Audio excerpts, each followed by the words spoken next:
Welcome to tonight's U.S. House debate sponsored by Billings Gazette Communications and Montana State University Billings. I'm Steve Prosinski, editor of the Gazette and moderator of tonight's forum.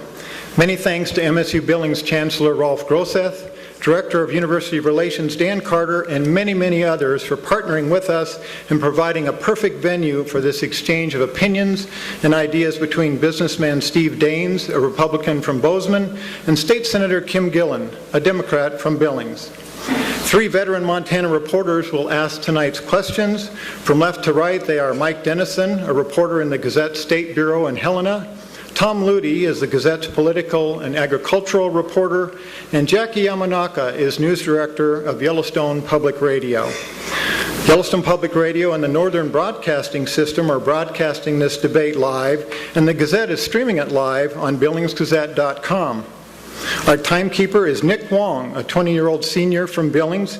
He is majoring in accounting, and he is also the student body vice president. Each candidate will have 1 minute to answer a question, then the other candidate will have 1 minute to respond, then a 30-second rebuttal will be allotted. Each candidate will have 2 minutes for a closing statement.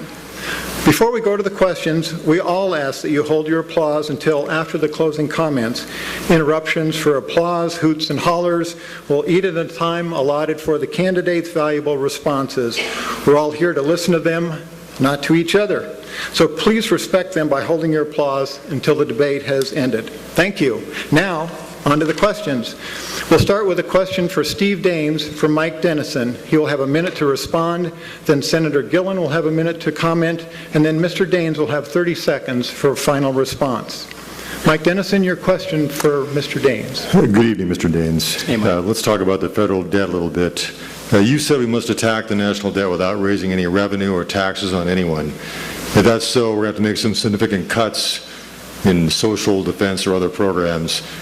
As you know, Montana is a major recipient of federal funds. I'm wondering if you could tell Montanans tonight 3 cuts that we would make that would directly affect them. Well, the national debt is something we hear about as we travel around this state. We've been to all 56 counties, and there's just heartfelt concern about what is the end game as it relates to the debt crisis our nation faces. We are not going to get out of this debt crisis through spending cuts alone. It's going to be a combination of reductions in spending with a growing economy. You can't get at it just with one or the other. It's going to have to be both. Historically, when the nation has had a robust economy, we've had a much better balanced situation as it relates to spending and revenue. A couple areas that come to mind that we could use some reductions in, the EPA has grown 131% since 2008. I think there'd be some room for some reductions there. The Department of Energy, you take a look at the Solyndra situation and so forth, to think that we can't find a way to cut some costs there, I think there's some possibility. And clearly we're just going to look across the board at all agencies and looking for how can you do more with less, like we've had to do in the private sector and our private lives here for several years. Thank you. Senator Gillan, 1 minute. Great. Good evening, everyone. It's time to get serious. If I've traveled around the state of Montana, people are concerned about the economy and they are concerned about long-term spending. But they also know that in Montana, you cannot get serious about the economy if you support proposals such as the Ryan budget that will slash funding for education. We know in Montana that education and the economy go hand in hand. We also know that you need to look seriously, you need to start from the middle. You need to look at budget cuts or trimming our budget, but of course you also need to look about why are we continuing to provide tax breaks and losing revenue to corporations that ship our jobs, American jobs, overseas.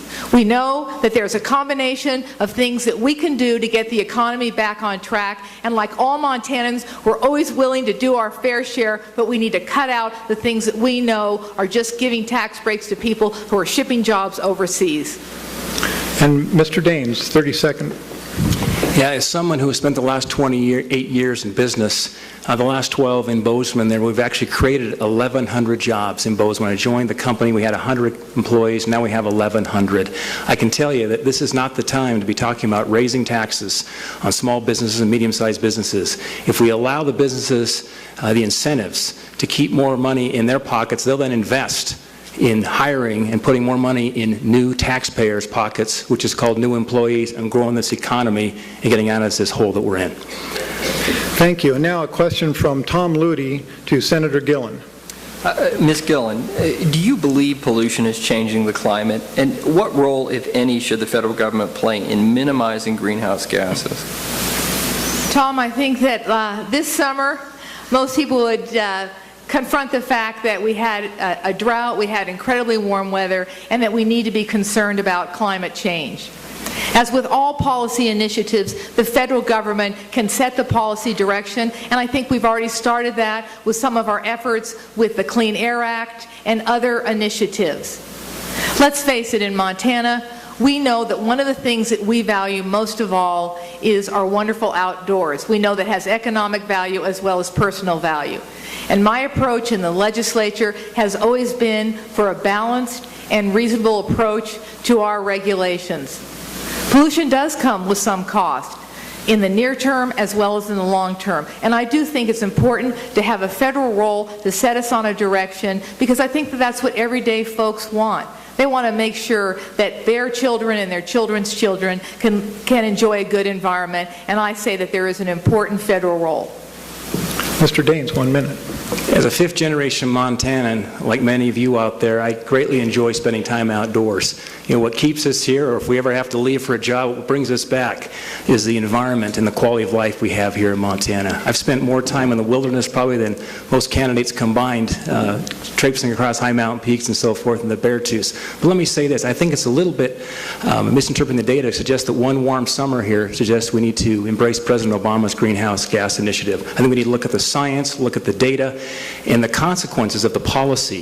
If you look at what the EPA has done right here in Yellowstone County, the PPL's Corrette plant, an electric generator here, coal-fired, announced they'll be shutting down in 2015. That is 35 jobs here, and 29 of those are union jobs. That's $3.2 million of tax revenue to Yellowstone County per year.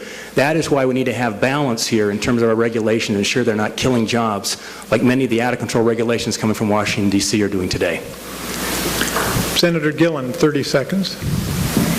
Let's face it, we know that there is scientific information that's out there about the change in the climate. And the good thing is that we know in Montana, when we know there's a problem, we go out and try to work on it. And that's what I am suggesting. We did it here right in our own community when our refineries were admitting excess levels of CO2. We gave them an opportunity to install the clean air technology and equipment. Not only do we give them an opportunity, but we gave them a reduced tax rate at 1.5%. So it's time for us to get serious, and I think as we pull together that this rhetoric about regulations are bad for everyone, we need to get realistic and know that there are hidden costs, and we can do it. But we need to realize it is a serious problem, and I want to make sure that my children and my grandchildren, hope they come around someday, that they're going to have the same quality of environment that I've enjoyed. Thank you. And now a question from Jackie Yamanaka to Mr. Daines. Mr. Daines, should Congress prop up the U.S. Postal Service with taxpayer money, or should it be allowed to act as a private business and close certain post offices, including some here in Montana, as well as some mail sorting facilities? Sure. Let me just comment too on the rhetoric on the EPA and so forth. Explain that to the 35 people here in Yellowstone County who lost their jobs. This isn't rhetoric. This is really about regulation and jobs, to say that. Jack, it's a great question. As somebody who spends a lot of time in eastern Montana, in places, small post office like the one in Mosby, Montana, how about Hammond, Montana? How about Sumatra, Montana? There's the small rural post offices, and they were threatened by closure here by the United States Postal Service. I'm glad to see that we stopped that, because the problem we have in Washington is we have one-size-fits-all type of solutions. The problem with that is they don't spend time out here in the wide open plains of Montana, understand that we have farmers and ranchers and so forth that live many, many miles away from our rural post offices. There are other places that we can cut in terms of reducing the size of the Postal Service and reducing the spending there, but the rural post office right now is something that, that would be underserving our rural communities here in Montana. Senator Gillan, 1 minute. Thank you. You know, I agree with Mr. Daines that the one-size-fits-all solution doesn't work, and we know how important it is for a rural post office. In fact, when the suggestion was made that they cut service to 5 days a week, I had a couple of phone calls who said, 5 days a week, I'd be happy. We get it 2 days a week. But I think the serious matter is that we need to look into what the situation is. As we all know, the Postal Service was required to prepay retirement. That's something that businesses aren't even required to do. So let's start addressing the real problem first in this bill that was passed a couple of years ago, putting the U.S. Postal Service in an onerous system. And as we know in Montana, that there maybe are products that need to be examined, need to be changed, but the most important thing is our Postal Service in Montana is important in our rural state as any other postal services in an urban area. But what we need to do is start from the middle, fix what we know is easy to fix, and then work on the long-term financial sustainability of the Postal Service. And that's what I'll do when you elect me to go to Washington and use my experience to get those results. Mr. Daines, a 30-second rebuttal. Well, I think Senator Gillan and I are in violent agreement on this issue. It's an issue that we need to protect the rural post office here in Montana, and we need to have a level playing field as it relates to the accounting practices in Washington. Here's another example of the reforms needed, such that as we look at agencies and so forth, they did single out the Postal Service here as having to bring in their liabilities for retirement and so forth and pensions. And that may not be a bad idea, but we better apply that to every agency so they're all getting the same scrutiny versus singling out the United States Postal Service. Okay, thank you. And now a question from Mike Dennison for Senator Gillan. Ms. Gillan, I'd like to go back to my first question when I asked about budget cuts. I asked about cuts that would directly affect Montanans. I did not hear either one of you describe a cut you might support or propose that would directly affect Montana. I'll give you another chance to answer that question. I'm wondering, will you answer it, or are you going to be like every other politician that says, oh, we can cut the budget, but nothing's going to be cut that's going to affect you here? Well, Mr. Dennison, I'd like to echo back to, during my 16 years in the Montana legislature, I was very proud that I was part of fiscally responsible budgets. In fact, during the last 3 sessions, we actually had additional resources. To the issue of where I want to cut specifically in Montana, what I want to do is go there and see what are the specifics of the cuts. The reason that we're talking about this is that we know in Montana there are less than 1 million of us. And in our highway and transportation system, we really depend upon those federal dollars, not just so everyone in this room can get around, but our small businesses have an opportunity to transport goods. You know, one of the areas I will firmly cut and work on is anything that I identify as waste and fraud that affects Montana. And we know that some of the administrative costs when agencies work in silos and don't work together. So let's look at how we can coordinate better the agencies that provide funding and programs in Montana. And that's a good place to start. Thank you. Mr. Daines for 1 minute. Mike, I'll give you a specific answer to your very specific question. The farm bill that is currently on the floor of the House has been cut billions of dollars since the last farm bill that passed. That will directly affect Montana farmers. To the credit of the farm and the ag community here in Montana, they've looked at the farm bill, recognizing that, realize 80% of that farm bill is the SNAPS program, 20% relates to agriculture production. But they have done their part to reduce the spending in the farm bill, to move away from direct payments, to move more towards the private and public partnership as it relates to crop insurance. And they're doing their part here to tighten their belts and reduce spending, and that is directly going to affect the farmers here in Montana. But we know what we need to do? We need to pass the farm bill now. We've left them hanging. It expired on the 30th of September. It's time to pass the farm bill. They've come to the table and reduced costs.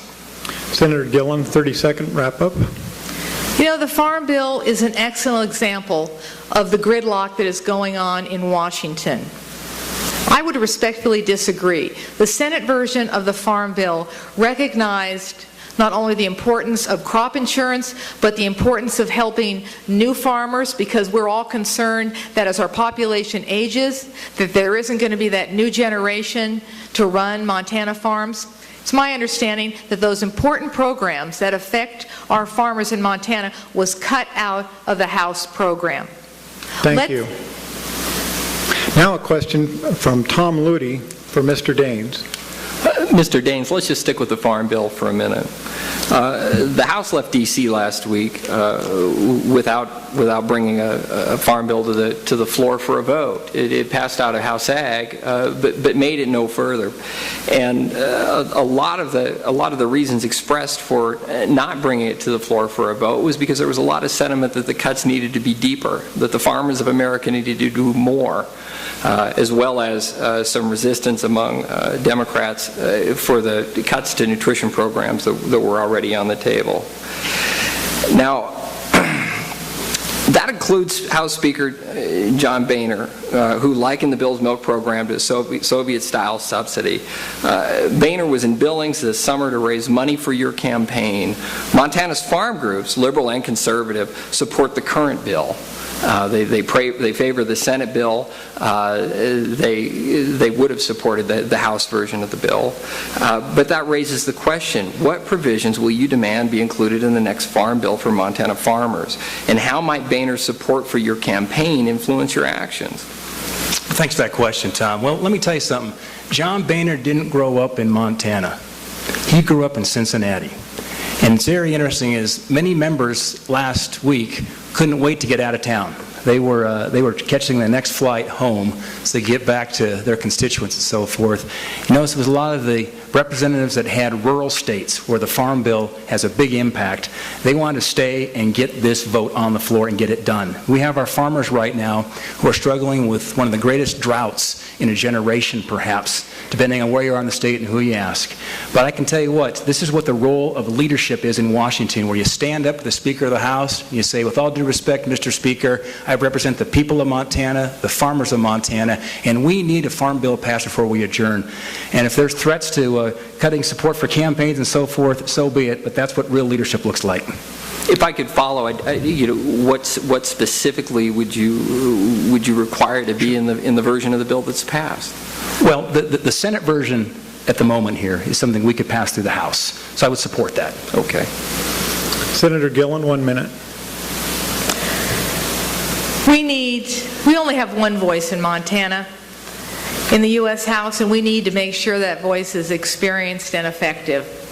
One of the reasons I'm running is that I have a reputation, not only in my community, the Heights and Billings, but in the legislature, that if it's right for Montana or it's right for my constituents, I'll stand up to them. That is not rhetoric. That is about the results that I produce. I'm not going to the U.S. House to be a rubber stamp for anyone. I'm going there to listen to Montanans, work for Montanans, and to deliver for Montanans. Mr. Daines, you have 30 seconds for a wrap-up on that question. Right, well, it's one of the challenges certainly we face in Washington today, is the ability and the need for leadership to stand up against the gridlock, against a culture in Washington that is more concerned about getting reelected than is doing the right thing for the next generation. And that means standing up to leadership. That means taking the tough votes. That means receiving sometimes threats from leadership and so forth. But that's what true leadership is all about. We need more people who will go back to Washington and view this as serving people versus developing a career in politics. Thank you. And now a question from Jackie Yamanaka to Senator Gillan. Senator Gillan, should the federal government require oil and gas companies to reveal publicly their fracking recipes? You know, Jackie, I've got a lot of friends that are in the oil and gas business.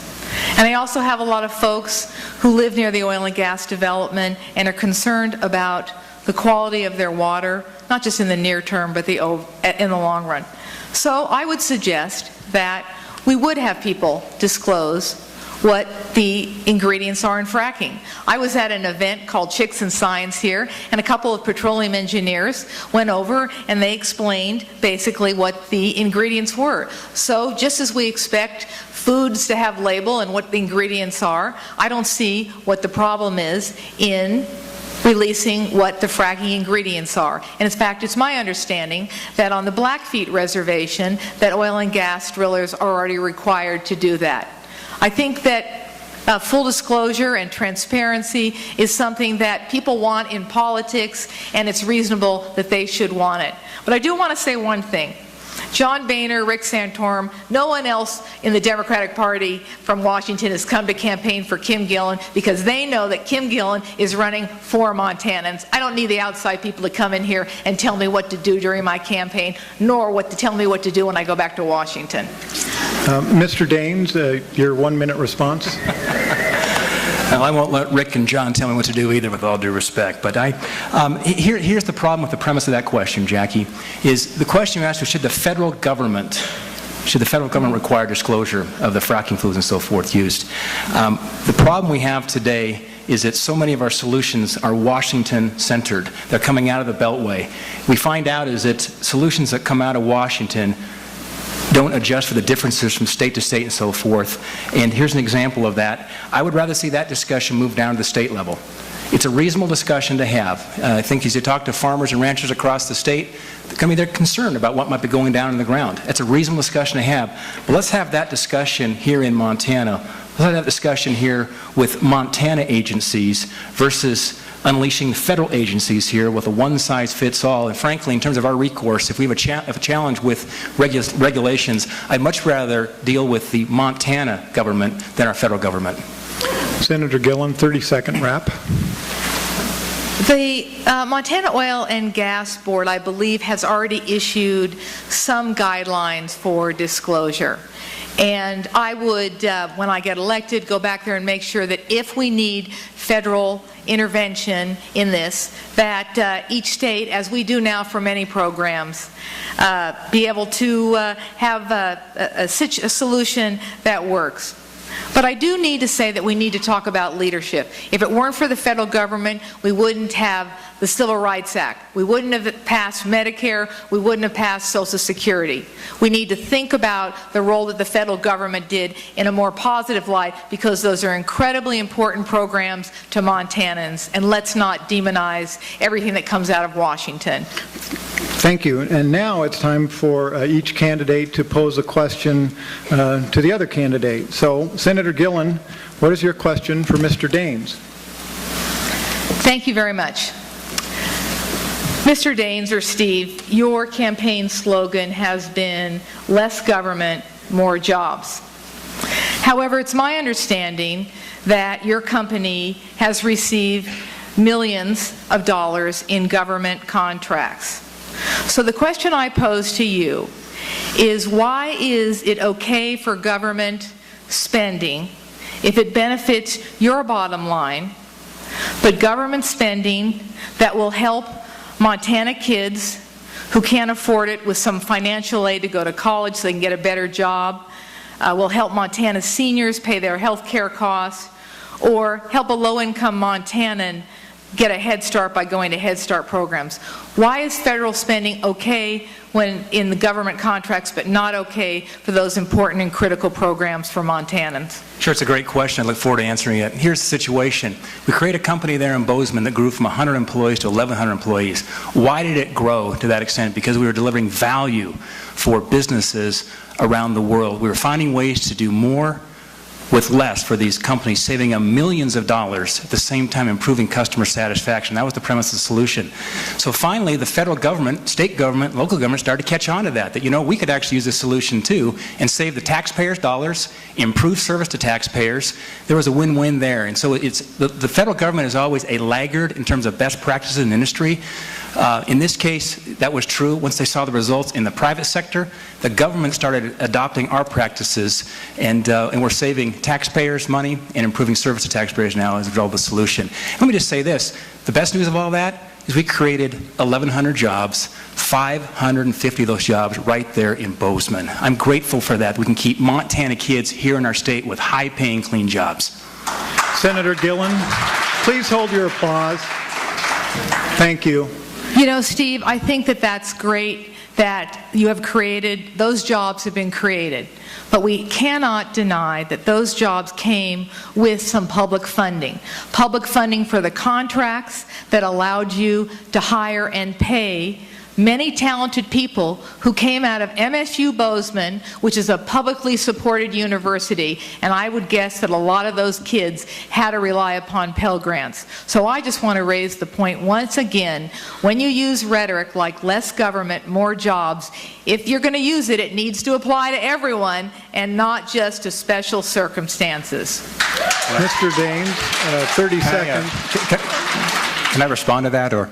Yes, you have 30 I can. seconds. Yeah. Now, this is a great example of how we need to improve efficiency in government. We can get less government without necessarily having to reduce service. In fact, we got better service and lower cost. It's not a trade-off. We have to do this in businesses every day.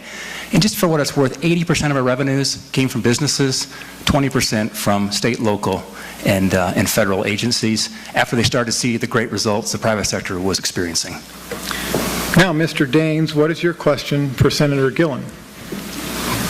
Senator Gillan, as I travel across Montana, I've spent a lot of time from Alzada to Yak, literally.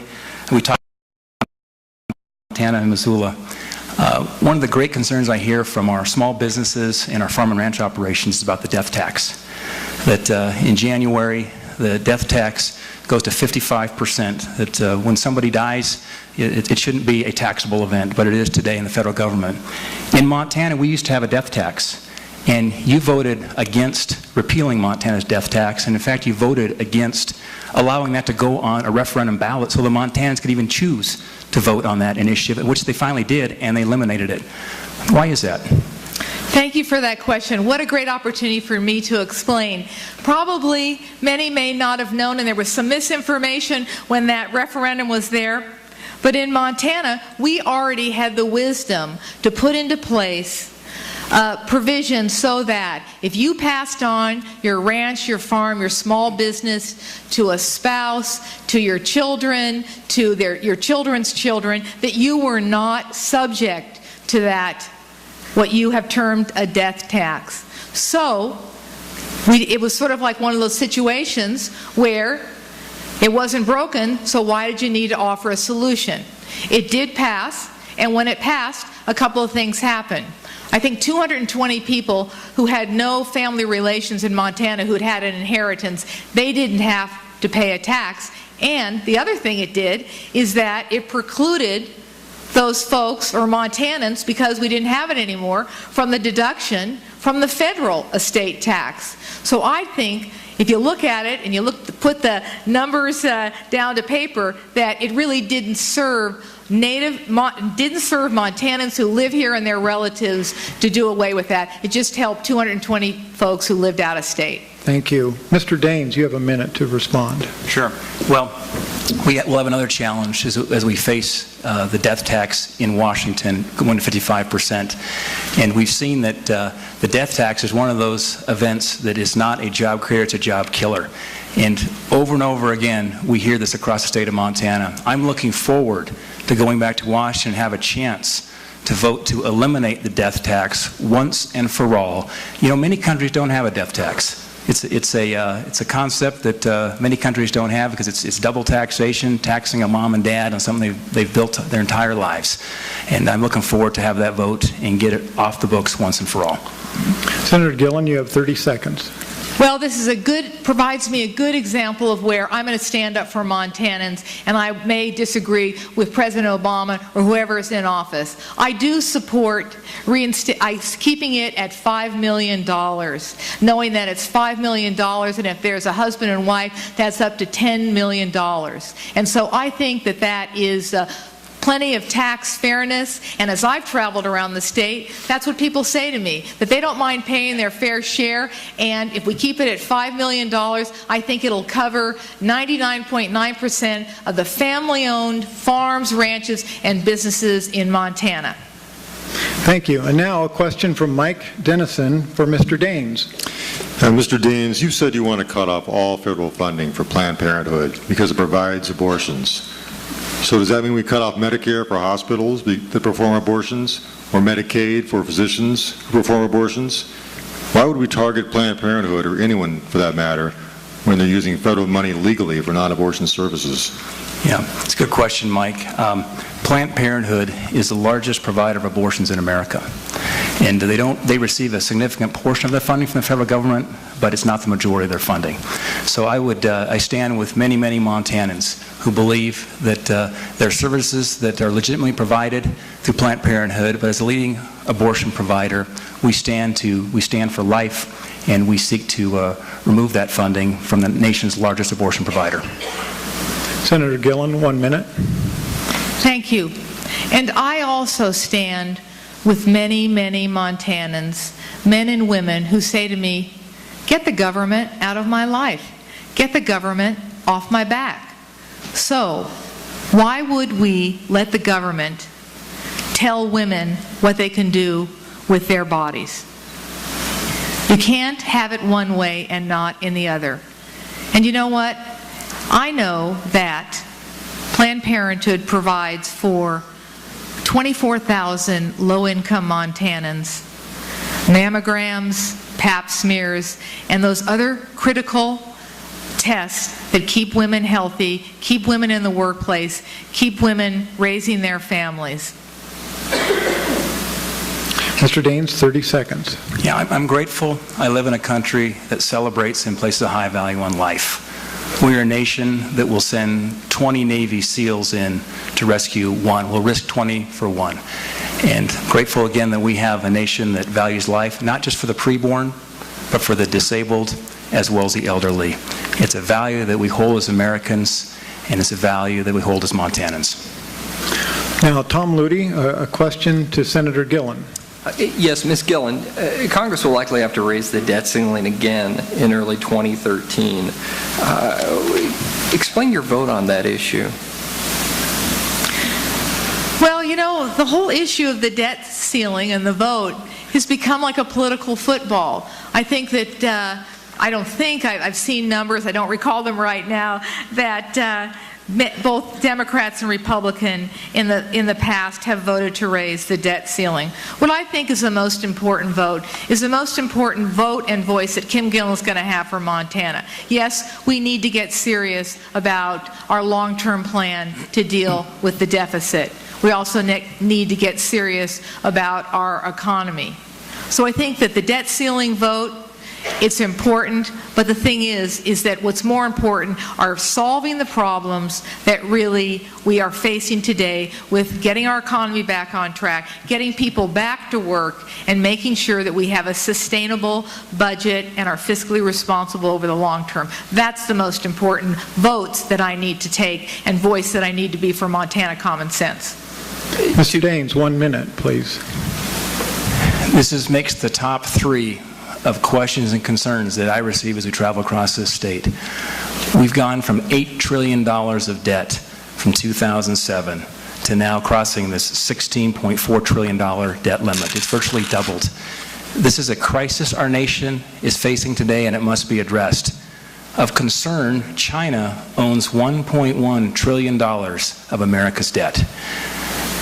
The former Chief of Staff of the Joint Chiefs of Staff, Admiral Mullen, said the greatest threat to America's national security is our national debt.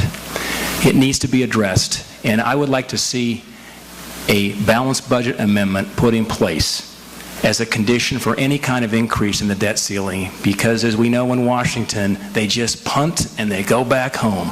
We can't keep raising the debt ceiling. We need to put teeth, say that we insist on a balanced budget before we raise the debt ever again.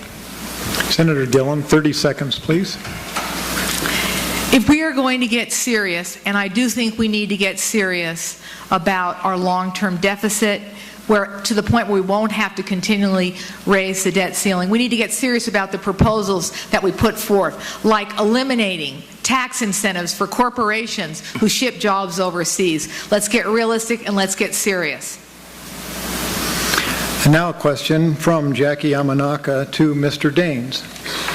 Mr. Daines, the Cato Institute, a libertarian think tank, has forwarded an idea that taxpayers and transportation users would be better off without the federal gas tax, federal transportation funding, and the related regulations. Here in Montana, we get more back in federal gas tax dollars than we actually pay. Do you think Montana alone can pay for all of the interstates, roads, bridges, and other related infrastructure? Anytime you get out and run for statewide office, you find out that you don't measure your truck in terms of oil changes, it's tire changes. I've put tens of thousands of miles on our truck, been to all 56 counties, and we are a very different state than, say, a New Jersey or a Delaware and so forth, and they're wide open highways. And so consequently, there can't be a one-size-fits-all on that. There's states like Montana, and this is a state that this is the largest, second largest congressional district in America, behind Alaska. It's the largest congressional district as measured by population. We have our unique challenges here in Montana, and Cato may have some ideas that are worth considering, but that's one that we need to have a different solution. In Montana, just in terms of the way dollars are allocated, we just don't have the population base to support the fourth largest state in America and the second largest congressional district in America as well. Senator Gillan, 1 minute. Transportation infrastructure is so critical to Montana. We've both traveled around this state. We've also probably been stopped by a lot of flaggers. And I don't want to make light of it, but those transportation dollars that come into Montana also create not hundreds, but thousands of good-paying jobs. And that's why those transportation funds are important. And that's also why I am not going to sign any pledges such as that of my opponent has signed, the Grover Norquist pledge, that under no circumstances I will raise any taxes. Not because I like taxes, but because I know that in a state like Montana, we need those gasoline tax dollars to help our infrastructure so our businesses can continue to grow and prosper. And it's important to not sign away the future of Montana with these special interest pledges. Mr. Daines, 30-second close. Sure. Well, the problem we have right now is we need to ignite this economy, and Senator Gillan and I would agree we need more revenues in Washington, D.C., but there's different ways to get it. The way to get more revenue to D.C. is to create more jobs. It's not by raising taxes, it's by creating more taxpayers. And that is why this is exactly the wrong time to raise taxes. I'd be wary right now of somebody running for Congress who says they're not afraid to go back and raise taxes. And now it's a question from Mike Dennison for Senator Gillan. Thank you. Ms. Gillan, you just talked about getting serious about the federal debt. If we're going to get serious about it, we almost have to cut back on entitlements somewhere, don't we? If you agree, tell us where you'd support cutting those entitlements. If you don't agree, tell us how the numbers add up. Thank you. And I want to make it very, very clear. I said I am not going to sign any special interest pledges. I didn't say I was going to raise taxes. In fact, what I have said is that part of any realistic solution is looking at the Swiss cheese of the federal tax code and closing some of those special interest taxes. When it comes to entitlement programs, quite frankly, I think that Montanans, we have some problems here because in our education funding, some of the discretionary funding that is on the chopping block in the Ryan budget would really put our reservation economies and our low-income schools at a disadvantage. So in terms of entitlement cuts for education, I'm going to take those off the table. I think what the thing is, I don't have the answer to every single solution problem in the U.S. government, but what I do have is a track record of getting things done, and I come at it from the central position, and I will listen to all diverse opinions. Mr. Daines, 1 minute. That was not answering a very direct question, Mike. We face one of the great challenges of this generation and the next generation is how do we preserve these programs for the current seniors? How do we save the safety net for the future generations? There have been proposals put on the table that I've heard criticism of, but where is the counter proposal in terms of a solution that will keep Medicare and Social Security solvent? Medicare, their trustees of Medicare said in 2024 it goes bankrupt. That's 12 years away. Social Security faced the same situation 9 years later in 2033. We are doing the next generation a disservice without having serious conversations about how we reform these programs, protecting seniors today, 55 and older, but now looking to the next generation and saying, how do we make sure it's there when they hit the age of retirement? Senator Gillan, 30 seconds.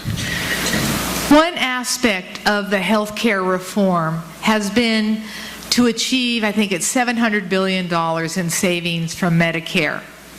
Now, those savings are not going to be from benefits, but what they're going to do, what I think everyone in Montana agrees we need to do, we need to make sure that we get rid of waste and fraud. That's where some of those dollars come from. They also eliminate some of the duplicate payments. They also eliminate some of the higher priced prescription drugs. So there is a proposal and a provision to have a savings of $700 billion, which will affect an entitlement program, and it's win-win because it's tightening our belts and making sure that we spend our money wisely and we do not waste it for fraud or duplicate payments. There is a solution. Thank you. Tom Ludy, now a question for Mr. Daines. Yes, Mr. Daines. Responding to Iran's nuclear program, Congress to date has relied on sanctions on Iranian energy, shipping, and financial industries. But what if Israel launches a military strike on Iran? What U.S. response would you support? The current situation in Iran is sobering. It's a serious situation. It may represent one of the greatest threats we've seen to world peace, certainly in this generation. We have President Ahmadinejad in Iran who is running around saying that Israel must be wiped off the map. When you have leaders of the world who are saying irrational things, it is a very real threat to world peace. My prayers and my hope is that these tough situations are solved through diplomatic means. But when you're dealing with, at times, irrational leaders, we must stand behind Israel. We must ensure that they are allowed to protect themselves, because it's one thing to be over in the U.S., but when you are 900 miles from Jerusalem to Tehran, that proximity, think about that from the western edge of Montana to North Dakota, out in the center of North Dakota. That's the real threat that the people of Israel face. And to think that President Obama would not meet with Benjamin Netanyahu when he was in Washington a couple weeks ago, to me, is a real problem in our policy and concerning for those of us who very much want to see world peace. Senator Gillan, 1 minute, please. As I talk to Montanans, and you all probably know that Montana has one of the highest per capita rate of people who've been in the have served time in the military. I think it's like 13%. One of my number one goals is American security. And with that, I will say that today there was a news report that the sanctions, the economic sanctions that were being levied against Iran are beginning to have an effect. I think there's some of the Iranians are signing petitions saying, hey, we need these imported goods. So it's important that we use the appropriate use of non-military intervention when it's going to achieve results, which it seems to be doing in Iran. The other challenge we have is that we need a steady hand when it comes to diplomacy. And I don't fault President Obama. What I know is that what we all feel is that Israel is an important partner of ours, probably our strongest ally in the Middle East, and that's a relationship that we can't overlook. At this point, I would say let's continue with the economic sanctions. Let's take a more calculated look before we launch into military interventions, because above all, we need to make sure that Americans are safe. And Mr. Daines, you have 30 seconds for a close. Sure. I just would respond, with all due respect, that I would say that Israel is probably not our best ally in the Middle East. They are our best ally in the Middle East. And it's important, please, it's important that we don't stutter on these very, very important messages we are sending in the Middle East, which is a very, very volatile area that we all want to see peace. But one way to ensure we have peace there is being very clear on how we communicate and making sure that we stand behind Israel as our most important ally in the Middle East. And now a question from Jackie Yamanaka to Senator Gillan. Certainly the region itself is extremely volatile, and the drawdown of U.S. troops is underway in Afghanistan and Iraq. But yet again, the region is very volatile. Do you support the drawdown? What should be the role of the U.S. in Afghanistan, in Iraq, in that region, as it pertains to Montana men and women? And I don't want to forget the National Guard as well, who are there. Thank you. I do support the withdrawal and their plans underway to bring our troops home. And I will share that for those folks who fought for us overseas, when they come back to the United States, they should not have to fight for jobs, for an education, or for benefits. And I've been disappointed that some of my Republican folks in Washington have not supported that. There are transition plans underway already. In fact, I think we have a Billings native who's over there working on helping with democracy, helping with what shall I say, rebuilding infrastructure, schools, education. Those are important aspects that the U.S. has always done. It's a historical role that we play in doing these transitions. We are not doing an overnight withdrawal, and it needs to be done. However, I will share with you that right now what I hear from Montanans is their appetite for another military intervention is very low. Mr. Daines, 1 minute. Let me be clear, we need to bring the troops home. Bring them home from Iraq, bring them home from Afghanistan. The role of the U.S. military is to win wars, not to build nations. The U.S. military is a country, we're not going to go in and change 6,000 years of conflict in the Middle East. We need to protect our national security interests and then bring our troops home. I'm the son of a Marine. My first cousin, who I grew up with very close to, flies F-15s. He's flown over Baghdad and so forth. This is not just an esoteric discussion. This is a personal discussion about real people, sons and daughters and relatives, as many in this audience have, who have served faithfully and honorably to address the threat in Iraq and Afghanistan. But once the military has accomplished their mission, take the politicians out of it and bring the troops home, and we could repurpose them perhaps to protect our own borders versus over there trying to bring stability to Afghanistan. Senator Gillan, 30 seconds. I agree that we need to bring our troops home. But just like you would make any change in your own personal life, you have to have a plan of action. There's always going to be a transition. I don't want to oversimplify it, but I think one of the great things about the United States and our leadership, not just at home and worldwide, is that we have helped other countries with democracy building. Don't do it through, there's an opportunity, there's these educational exchanges, there's technology exchange. That's what we know that we can do in the United States, and that's already underway. And so it's a combination of withdrawing the military troops and implementing those transition plans, and I know that they're underway right now, and we should be proud of that as Americans. Thank you. Now a question from Mike Dennison for Mr. Daines. Mr. Daines, before you were running for this job, you were running for the U.S. Senate. And I'm just wondering if you were to win this race, how do we know you're not using this as a stepping stone in a couple of years to take on Senator Baucus? Good grief. I'm not sure I want to go through this again, Mike. Well, we're 35 days away. We've got to win an election here in November, Mike. And the most important thing is that we need to have men and women serving in Congress, playing as a team, not as a bunch of adversaries. And I've always been a team player. That's how I've been successful in business for the last 28 years, having different ideas, bringing people together, driving consensus, and then moving forward here with a plan. And it's important that the Montana delegation works together, our senators and our lone representative. And I have not made any plans beyond November 6th. All I know is that I'm going to finish this campaign in Bozeman with my family, and then I'm going to take my daughter Caroline deer hunting and throw my blackberry in the Missouri River for a week. Senator Gillan, 1 minute. I would say that I am not looking at, it's really not my concern what Mr. Daines' political plans are. I know why I'm running for the U.S. House.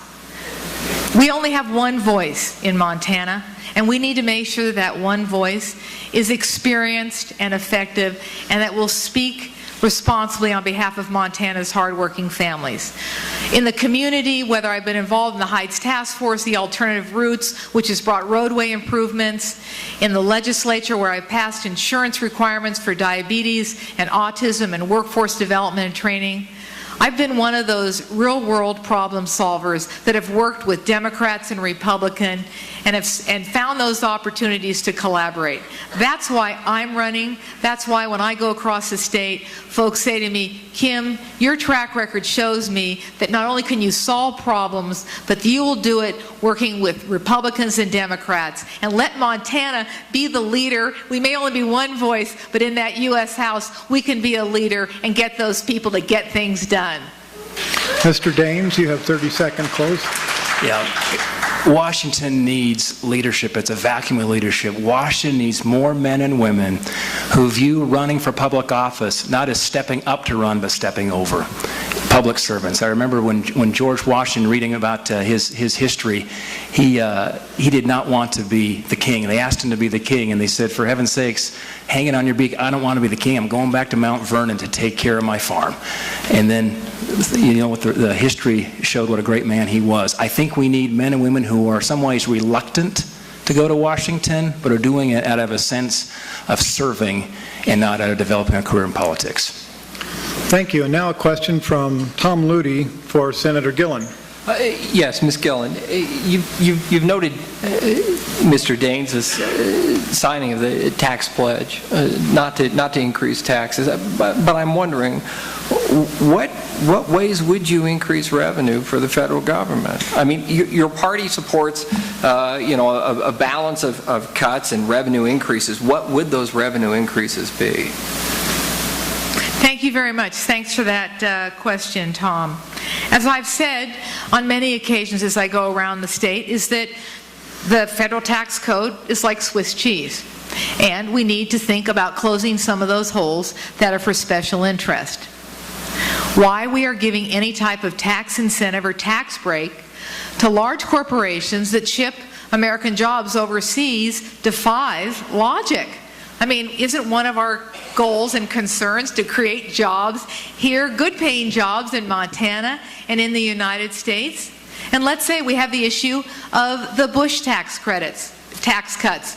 Well, we know in Montana that, yeah, let's keep them for the middle-class, hard-working Montana families, and we can do away with them for folks who make more than $250,000 a year. Those are revenue enhancers. Those aren't new taxes, those are revenue enhancers.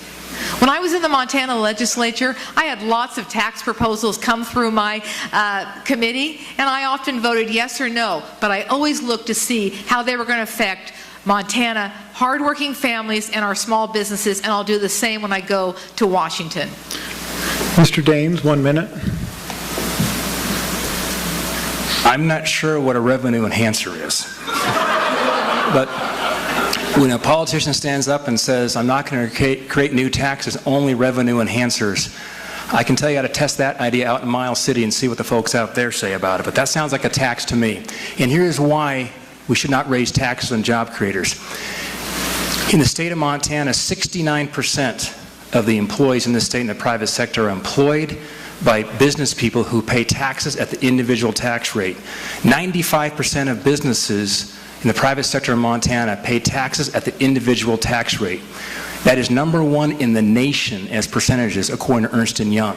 When you raise taxes on the job creators now in the state of Montana, they're sending their dollars back to Washington, D.C., instead of taking those dollars and investing in their businesses and in creating more jobs.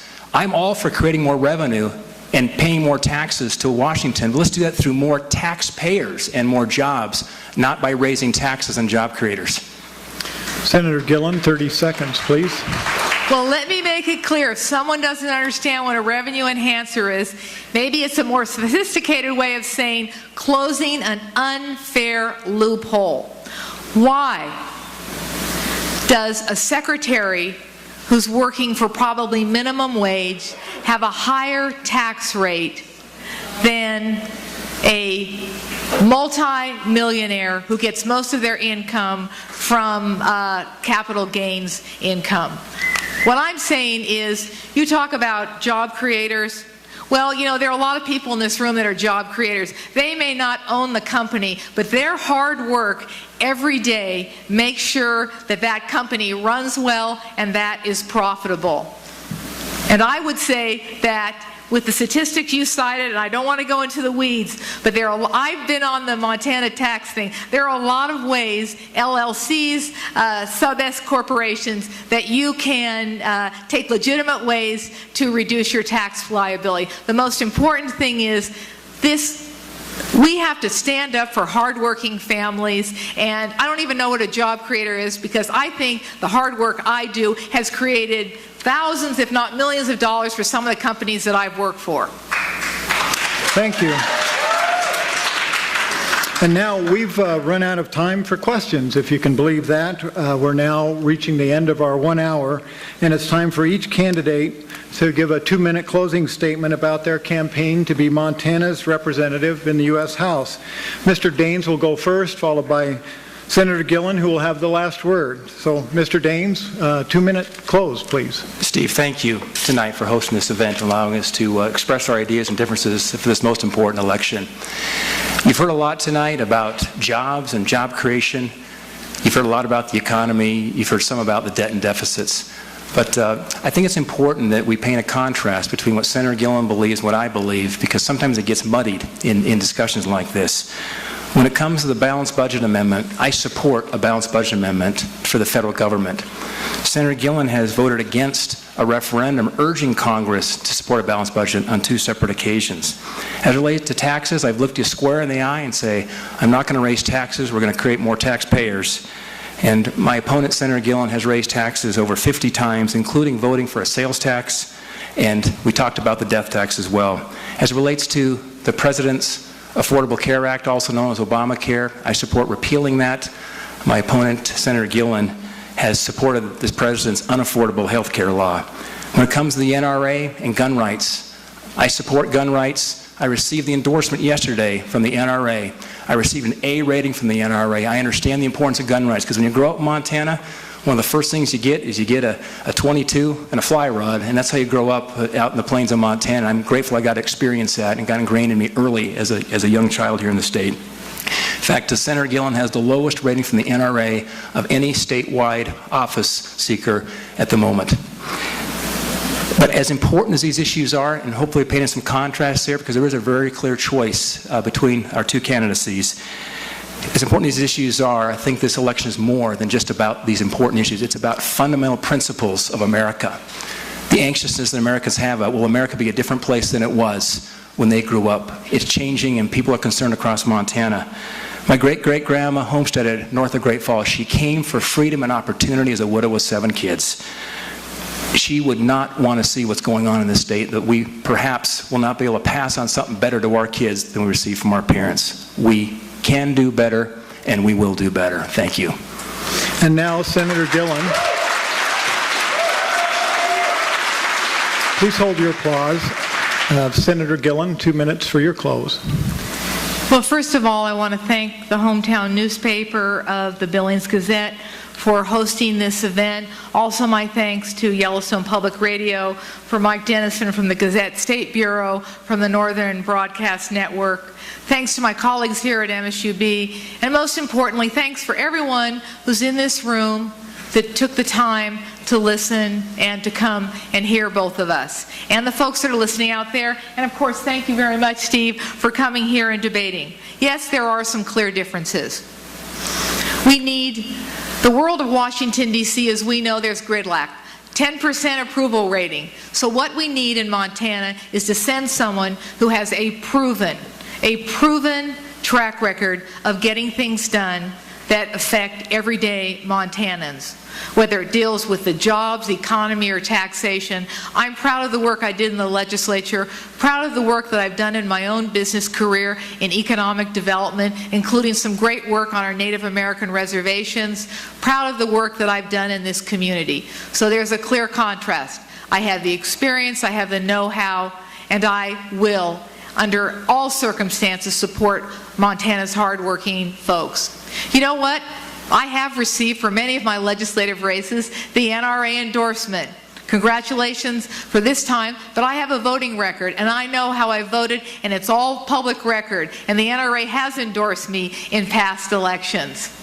The other thing is, I know my tax record, my record in the legislature, and I voted for the tax policy that I felt was fair, equitable, and sustainable. And that includes making sure that homeowners and small businesses did not bear the burden of taxation. I'm proud to say my first and my last bill in the Montana legislature was to provide tax incentives for small businesses because they're 95% of Montana's economy and they are our economic engine. I've also worked hard to make sure that people know that I'm there for Montanans, not for outside interest. And that's what I'll do when you elect me to be your one voice, your one experienced voice in Washington. Thank you, and thanks for coming. Thank you. Thank you. That wraps up tonight's forum. Many thanks to these two great candidates for stepping forward to offer their leadership skills to our great state and nation. Remember, we have a U.S. Senate debate in this room on Monday at 7 p.m., and then Tuesday we have a gubernatorial debate starting at 6 p.m. here. Thank you very much for coming, and have a great night.